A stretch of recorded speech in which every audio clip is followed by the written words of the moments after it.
L'affaire que nous examinons aujourd'hui nous ramène dans les années 30. Alors, installez-vous confortablement pour ce voyage dans le temps qui nous mènera en Angleterre. C'est là que Vera Isabel Minnie Page a vu le jour, le 13 avril 1921, à Hammersmith, un quartier de l'arrondissement de Hammersmith et Fulham, dans l'ouest de Londres. Elle était l'enfant unique et chérie de Charles et Isabelle Page, un couple de la classe ouvrière, qui luttait pour joindre les deux bouts dans sa modeste demeure londonienne. Charles gagnait sa vie comme peintre de wagons pour la compagnie Great Western Railways, tandis qu'Isabelle consacrait ses journées à la tenue du foyer et à l'éducation de leur fille. En 1926, Vera a commencé sa scolarité à l'école primaire locale, à Modeste, établissement niché au milieu des rues animées de Notting Hill. On la décrivait souvent comme timide, mais malgré sa discrétion, elle était très appréciée de ses camarades de classe, et ses professeurs soulignaient souvent son caractère agréable, ses manières irréprochables. Bien qu'elle ait pu paraître quelque peu réservée, sa popularité était indéniable, et ses amis semblaient attirés par sa nature douce. Dans fait fort pour compléter leurs revenus, Charles et Isabelle accueillaient occasionnellement des locataires dans leur maison. Ces pensionnaires étaient soigneusement choisis parmi leur cercle de confiance, composé de membres de la famille et de connaissances, et apportaient un soutien financier bienvenu aux finances de la famille. En janvier 1931, la famille a quitté sa modeste maison de Chapel Road à Notting Hill pour s'installer dans une spacieuse maison de 3 étages sur Blenheim Crescent.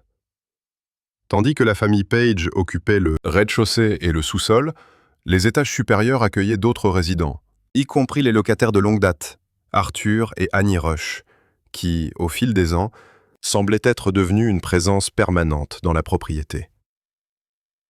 À cette époque, les temps étaient devenus difficiles pour de nombreuses familles. Le chômage avait grimpé en flèche, laissant beaucoup de gens sans revenus stables. La population peinait à s'offrir les produits de première nécessité comme la nourriture et le logement. Certains étaient contraints de dépendre de la charité ou de l'aide gouvernementale. Le stress et l'anxiété étaient omniprésents, mettant à rude épreuve les relations familiales et exacerbant les inégalités sociales. Heureusement, Charles Page n'a pas été particulièrement touché par la récession et a pu conserver son travail. À 16h30, le lundi 14 décembre 1931, Vera, alors âgée de 10 ans, a quitté sa maison au 22 Blenheim Crescent pour parcourir environ 350 mètres jusqu'au domicile de sa tante Minnie, qui résidait dans la même rue, au numéro 70. Son objectif était simple: récupérer 2 certificats de natation qu'elle avait obtenus mais laissés chez sa tante la veille. Cependant, Vera n'était toujours pas rentrée à 17h30. Son absence a commencé à semer l'inquiétude. Préoccupé, son père, Charles, s'est rendu au 70 Blenheim Crescent pour parler à la tante de sa fille. Celle-ci l'a informé que Vera était bien venue chercher ses certificats de natation et était repartie vers 16h45. Elle a précisé que Vera lui avait dit devoir partir car il fallait qu'elle soit à la maison à l'heure pour le dîner. En 1931, il n'était pas rare que des enfants l'âge de Vera fassent des courses pour leurs parents et s'aventurent seuls dehors. Pourtant, le fait qu'elle ne soit pas rentrée amplifiait l'angoisse de son père à chaque heure qui passait. Ses émotions oscillaient entre la peur et le désespoir. Il a ratissé le quartier, frappant aux portes des amis de sa fille et demandant à quiconque s'ils avaient pu l'apercevoir. Alors que l'obscurité tombait, l'anxiété de Charles n'a fait que s'intensifier, aggravée par l'incertitude quant au sort de Vera. Les heures s'éternisaient, tandis que Charles, désormais aidé par des amis et des voisins, poursuivait ses recherches acharnées dans tout le quartier. Mais à 22h25, toujours aucune trace d'elle. Son inquiétude était telle qu'il s'est rendu au poste de police de Notting Hill pour signaler la disparition de sa fille. Il a ensuite poursuivi ses recherches jusqu'aux premières lueurs du jour, chaque moment qui passait, sans nouvelles de Vera, pesant lourdement sur son cœur, le laissant, lui et son épouse, aux prises avec une insupportable incertitude. Le lendemain, Vera étant toujours portée disparue, l'angoisse de Charles et Isabelle Page ne cessait de croître, alors qu'ils affrontaient la terrible réalité de la disparition de leur fille.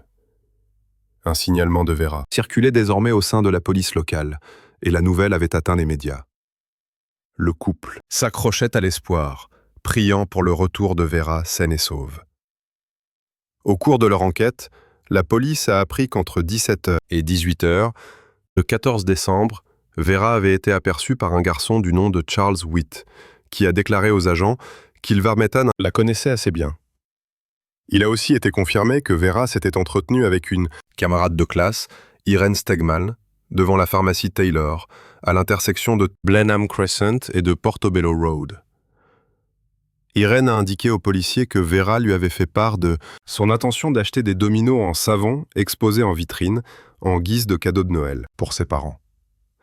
Irene a également confirmé que Vera tenait une enveloppe contenant ses diplômes de natation et a ajouté qu'après l'heure, brève discussion, elle était rentrée chez elle. Mais Vera était restée à regarder la vitrine de la pharmacie. Curieusement, la police n'a réussi à trouver personne qui puisse confirmer avec certitude avoir vu la fillette de 10 ans, seule ou en compagnie de quelqu'un d'autre, après ce moment-là. Un marin s'est manifesté, affirmant qu'il avait vu une jeune fille correspondant au signalement de Vera, accompagnée d'un homme et d'une femme, devant une boutique à 18h30. Un autre homme, nommé Robert Rich, a rapporté avoir vu Vera à 20h45, sur le côté droit de Montpellier Road, se dirigeant vers Lansdowne Crescent. Il a dit qu'en arrivant au carrefour, il avait regardé en arrière et avait constaté qu'elle avait disparu. Il a ajouté qu'elle faisait tournoyer son béret rouge, qu'il pensait qu'elle avait probablement tourné dans Lansdowne Road. Monsieur Riches était connu des services de police, et ces derniers ne le considéraient pas comme un témoin fiable. Bien qu'incertain si l'un de ces témoignages concernait bien la jeune disparue, policiers ont poursuivi leurs recherches intensives dans le secteur. Ils ont méticuleusement interrogé autant de personnes que possible, tout en s'efforçant d'apporter un soutien réconfortant aux parents de Vera. 2 jours plus tard, le 16 décembre, l'air matinal était glacial, lorsqu'une banale livraison de lait a pris une tournure macabre. Au milieu du feuillage du jardin situé au 89 Addison Road à Kensington, une grande propriété cossue, à seulement 1 mile du domicile de Vera, un laitier du nom de Joseph. Smith, qui effectuait sa 2e tournée de la journée, a aperçu le corps sans vie d'une fillette. Choqué et momentanément pétrifié sur place, il a repris ses esprits, a rapidement prévenu la cuisinière de la maison avant de courir chercher un policier. Les enquêteurs sont rapidement arrivés sur les lieux. Il était évident que l'auteur de ce crime terrible n'avait guère tenté de dissimuler le corps, avec seulement quelques poignées de terre et de feuilles jetées à la hâte sur la dépouille de la jeune fille. Les inspecteurs ont remarqué, fermement coincé contre le pli du coude, de son bras droit, un morceau usé d'un bandage pour doigts taché d'ammoniac. En examinant la façon dont le corps avait été abandonné, les autorités ont commencé à croire que Vera avait connu sa fin tragique à proximité immédiate de l'endroit où elle a été retrouvée. Ils ont supposé que le crime avait été perpétré soit par une personne qui vivait modèle, par quelqu'un du voisinage ou une personne qui connaissait le quartier sur le bout des doigts, bien qu'environ 40 heures se soient écoulées entre la dernière fois que Vera a été vue et sa macabre découverte. Le médecin légiste de la division, le docteur William Kirkwood, fut perplexe de constater que son corps ne présentait pas la rigidité attendue. Au lieu de cela, il a observé des signes de décomposition avancée, indiquant une exposition à des conditions propices à une dépérioration rapide. Cela l'a amené à émettre l'hypothèse que le corps de Vera avait été conservé dans un lieu relativement chaud durant l'intervalle. La météo ajoutait au mystère. La veille, de fortes pluies étaient tombées entre 15h et 21h, laissant derrière elle une atmosphère humide et brumeuse. Malgré ces conditions, les vêtements de Vera montraient très peu de signes d'absorption d'humidité, en particulier, aux endroits où son corps était en contact avec la terre, là où elle fut découverte. Cette anomalie a poussé les enquêteurs à s'interroger davantage sur les circonstances entourant la mort de Vera. D'après leurs conclusions, il a été établi que le corps de Vera n'aurait pas pu être exposé à l'endroit où il a été trouvé pendant plus de 2 heures. Cette affirmation a été corroborée les déclarations des résidents locaux, y compris la dame qui habitait la maison, qui a affirmé que si le corps avait été présent avant 7h50 du matin, il aurait été impossible de ne pas le voir. Le laitier, Joseph Smith, a ajouté qu'il avait livré le lait à la maison à 5h30 ce matin-là et a soutenu avec conviction que le corps n'était pas là lors de ses premières visites. Une autopsie a été réalisée, sous l'expertise de Sir Bernard Spilsbury. Sa sinistre conclusion brossait un tableau effroyable. Vera avait été violentée, puis étranglé. Il y avait des marques sur sa gorge et des traces indiquant qu'une corde avait été placée autour de son cou. Mais le célèbre pathologiste estimait que les marques de la corde avaient été faites après qu'elle eût été tuée. Il a confirmé que la mort était probablement survenue peu de temps après la dernière fois qu'elle avait été vue vivante. Il a ajouté que Vera était décédée depuis plus de 24 heures lorsque son corps a été découvert. Une certaine poussière de charbon était visible sur son visage et il y avait de la cire de bougie sur son épaule droite. Il a été jugé très probable que le corps ait été placé dans une cave à charbon ou une cave obscure, dépourvue d'éclairage électrique, avant d'être déplacé, abandonné sans scrupule au 89 Addison Road. Ces détails médico-légaux n'ont fait qu'épaissir le mystère entourant la fin tragique de Vera. Le meurtre de Vera Page, âgée de 10 ans, a déclenché une vague d'indignation publique, incitant les forces de l'ordre à mener un effort déterminé pour appréhender le coupable. L'enquête a été dirigée par le commissaire George Cornish, assisté du commissaire Nichols et de l'inspecteur détective Mallet. Une opération de grande envergure s'ensuivit, la police menant des enquêtes de voisinage approfondies dans la zone où la jeune fille avait disparu, où son corps a été retrouvé. Ils ont également lancé de nombreux appels à témoins par le biais des médias, exhortant le public à se manifester avec toute information qui pourrait aider l'enquête. Au total, plus d'1 millier de personnes ont été officiellement interrogées. La police a recueilli plusieurs milliers de dépositions de témoins au cours de leur quête acharnée de justice. Étant donné la nature timide de Vera, les enquêteurs ont émis l'hypothèse qu'elle aurait pu être enlevée et tuée par une personne qu'elle connaissait et en qui elle avait confiance. La présence de poussière de charbon sur ses vêtements suggérait que le corps avait été dissimulé dans une cave à charbon et récupéré aux alentours de l'aube, 16 décembre. On pensait également qu'à ce moment-là, le meurtrier avait accidentellement fait tomber un pansement de doigt, qui fut plus tard retrouvé sur le corps de Vera. Une certaine Madame Margaret Key a fourni un indice capital, signalant avoir aperçu un homme, qui poussait une brouette chargée d'un grand paquet enveloppé dans une nappe rouge reconnaissable, à franges tricotées, en direction du quartier d'Addison Road, vers 6h40 du matin, le jour de la découverte du corps.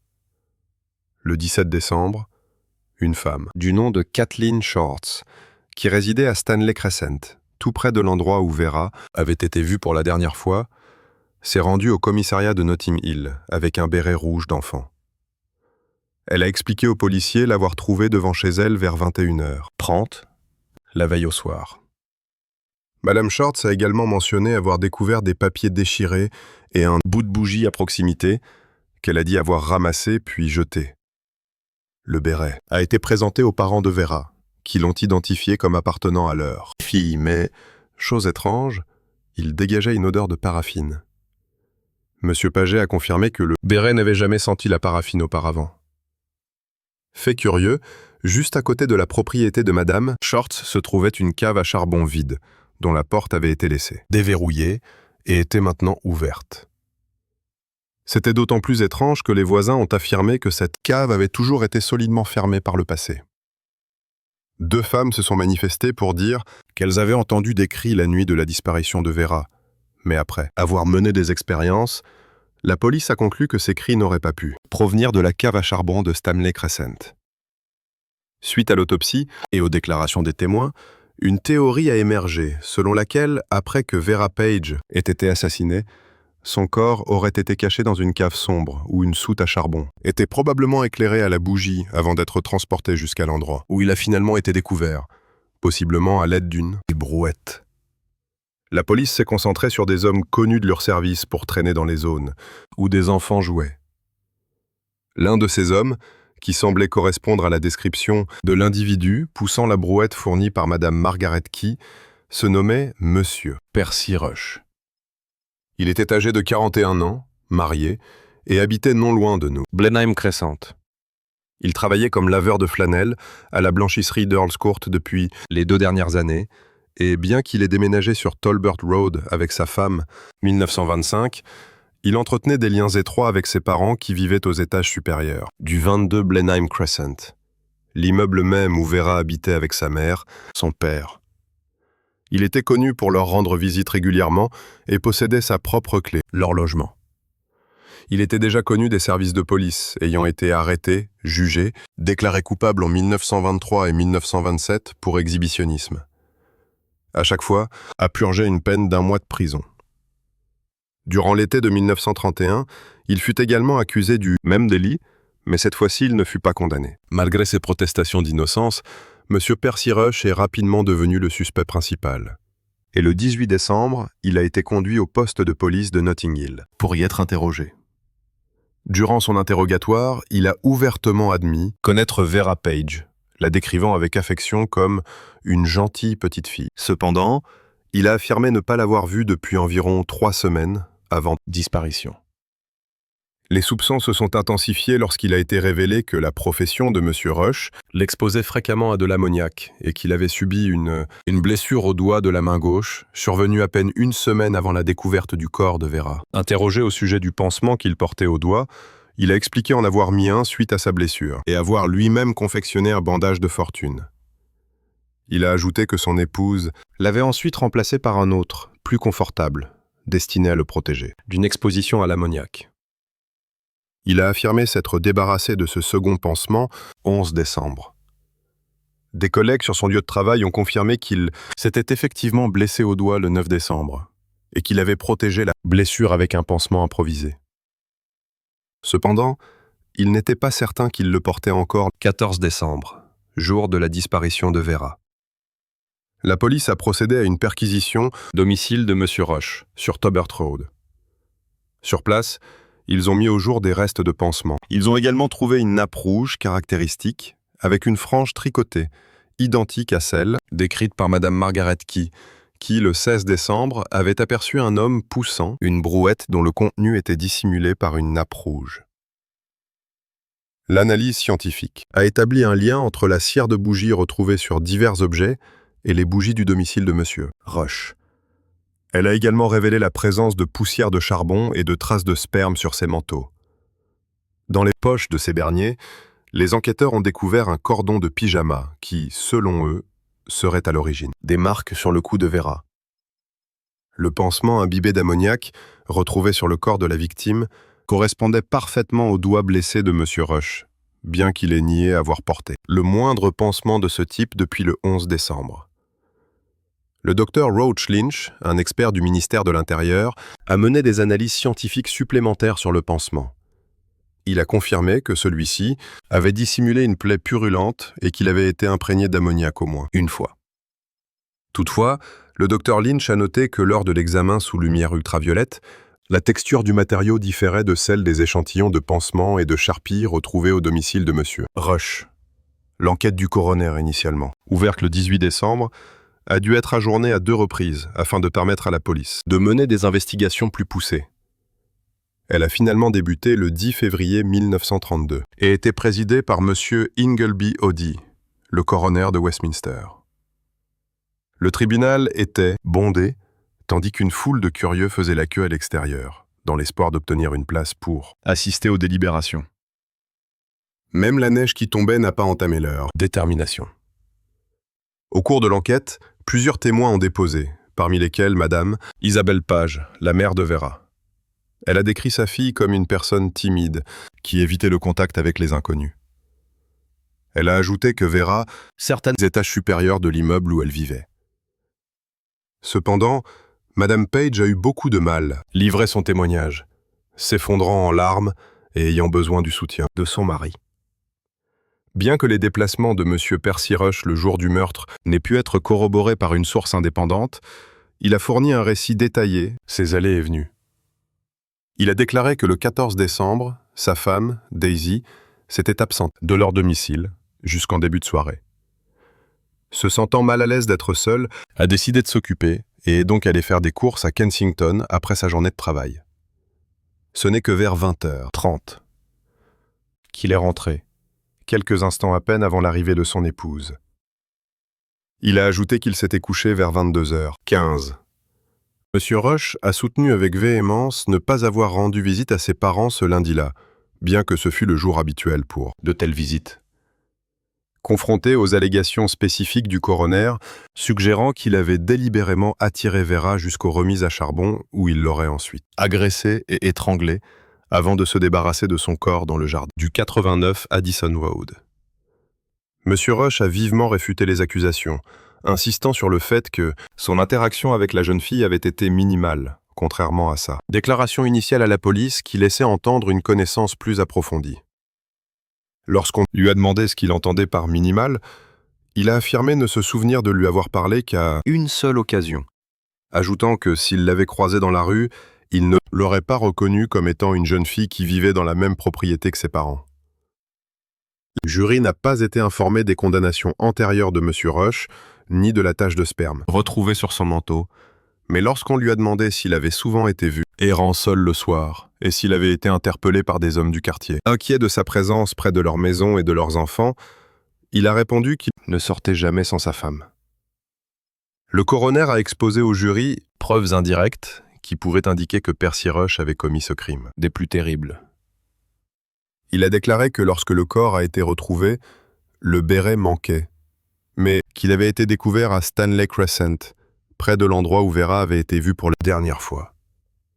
Il était très curieux que le béret et un morceau de bougie soient retrouvés dans la rue, alors qu'il y avait une cave à charbon vide et que de la poussière de charbon avait été trouvée sur le visage et les vêtements de la jeune défunte. Il a ajouté que le béret sentait la paraffine et que de la paraffine avait été trouvée dans la propriété de M. Rush. Cependant, il a précisé qu'il n'existait aucun témoignage oculaire plaçant M. Rush en compagnie de Vera le jour de sa mort et qu'aucun pharmacien ne se souvenait avoir vendu des bandages du type de ceux découverts sur le corps de Vera à M. Rush ou à sa femme. Madame Margaret Key, la dame qui était témoin d'un homme poussant une brouette tôt le matin du jour où le corps de Vera a été découvert, n'a pas été en mesure d'identifier Percy Rush comme la personne qui poussait la brouette, bien qu'elle ait participé à 2 parades d'identification distinctes de la police. Le coroner a souligné qu'il y avait à Londres des centaines de milliers de bougies qui pourraient correspondre à la cire de bougie trouvée sur le corps de Vera. Malgré l'indignation du public et les accusations des spectateurs, le jury a finalement conclu qu'il n'y avait pas suffisamment de preuves pour inculper formellement M. Percy Rush de ce crime des plus odieux. Le verdict a déclaré que